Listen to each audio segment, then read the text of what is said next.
Polisi mengungkap misteri perampokan disertai percobaan pembunuhan terhadap seorang CEO perusahaan teknologi informasi di kawasan Menteng, Jakarta Pusat. Sempat disebut sebagai aksi perampokan oleh orang tak dikenal, pelaku ternyata merupakan rekan kerja korban sendiri.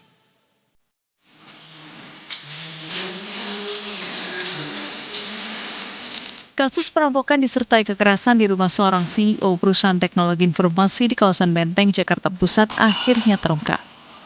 Polisi menetapkan perempuan berinisial T sebagai tersangka. T diketahui merupakan rekan kerja sekaligus komisaris di perusahaan yang sama dengan korban. Sebelum terungkap, T melaporkan kepada polisi bahwa rumah korban diserang dua pria tak dikenal. Namun dari hasil penyelidikan, polisi menemukan sejumlah kejanggalan dalam keterangan tersangka. Keterangan awal dari saksi yang ada di TKP pertama itu atau saudari T itu kita duga palsu.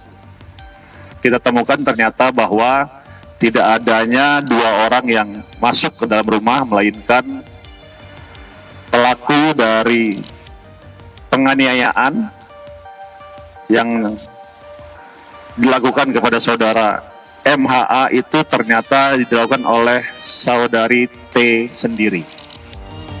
Polisi menyebut aksi kekerasan terjadi saat korban tengah bermain game menggunakan perangkat virtual reality. Tersangka diduga menyerang korban menggunakan sejumlah barang, diantaranya portable power supply, wajan tabung nitrogen hingga pisau dapur. Polisi mengungkap motif sementara aksi ini diduga karena dendam pribadi. Tersangka mengaku sakit hati karena merasa kerap mendapat perkataan kasar dari korban selama hubungan kerja. Motifnya adalah karena pelaku kesal kepada korban yang sudah dipendam sejak lama.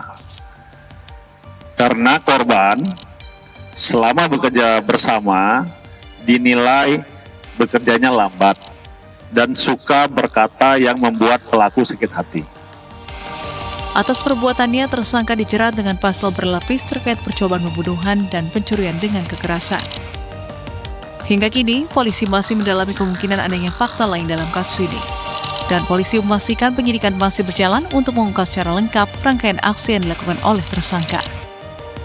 Hidayat Azrial, Berita 1, Jakarta.